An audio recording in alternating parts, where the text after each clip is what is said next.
Okay. Nick, what gave you the confidence to go ahead and throw Covington out there?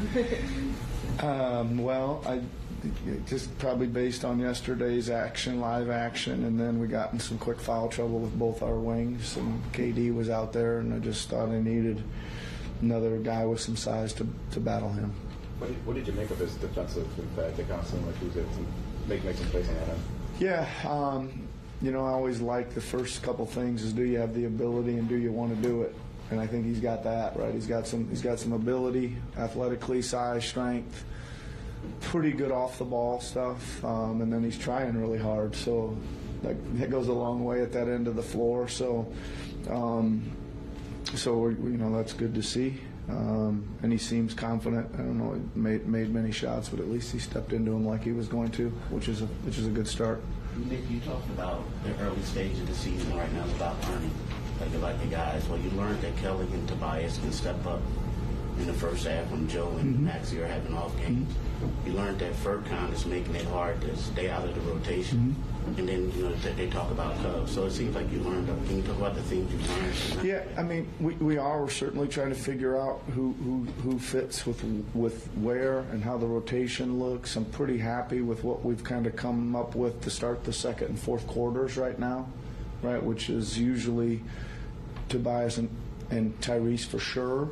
And depending on what else is happening tonight, it ended up being KO. I'd like to probably get back to him too at some point. So that's a pretty good three-man punch out there. Then we just need another solid, probably a spacer. Somebody that can shoot the ball. And of course, Paul's going to be in that group. So that's one thing.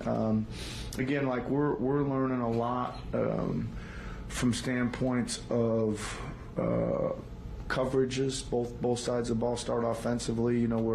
We're seeing a lot, some similar things of when we're running actions of how teams are playing them. We worked on some counters to that yesterday. There was kind of a whole new scheme we saw today that we've kind of figured out a little bit in the second half, but we haven't really gone over the specifics of that. So that'll be on the docket for next time we get together.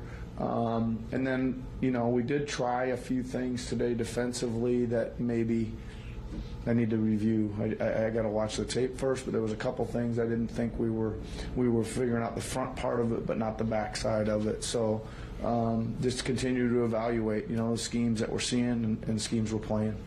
Three things stood out to me though, like the first half with those two guys, and then in the second half, I don't know, you guys were up. And you up 4, Furkan hit a 3, and that started a 20-6 run. Game over. Yeah. I think again, the thing I'm probably really pleased at that you guys, I'm sure you've noticed. I think that's the second game in a row we've got 15 offensive rebounds that came off an offensive rebound. Those plays are really big. They're really momentum plays when they think they've got to stop, and you come out and get it, and somebody gets a zip pass to a face-up 3. They're momentum type plays, but I like that 2 games in a row we are on the glass. We've spent a lot of time trying to work on a crashing the glass scheme, and it didn't show up there at all in Milwaukee, but it's starting to pick up some pace. For the first time this season, you were getting ready to put Paul in late in the third quarter. Are you anticipating having to bring Joel back in earlier? Did that got close? I just like we did do that one other time. I think he's pretty much going to play the first quarter. I would say and then in the third, I've taken him out at the 2-3 minute mark once or twice. And again, I just thought it was time to buy him a couple minutes, and then of course the whistle didn't blow all night and then stopped blowing for that 3 minutes, so we couldn't get him out anyway. But just kind of reading the feel of that and seeing where the minutes are and stuff like that. I would think that in ideal world he wouldn't play the whole third, but again, just depends on what's happening. Yeah.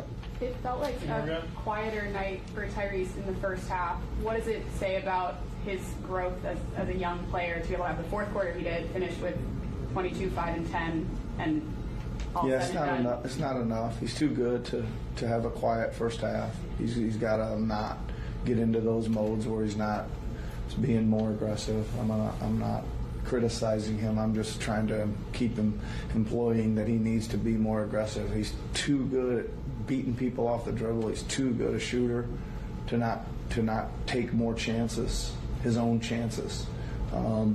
So we're going to keep working on that a little bit. But I'm glad that he bounced back. We started calling a few things for him.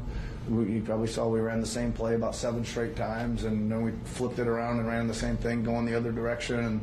And he came off and hit a 3 one time, and he drove in one time and laid it in. You know, so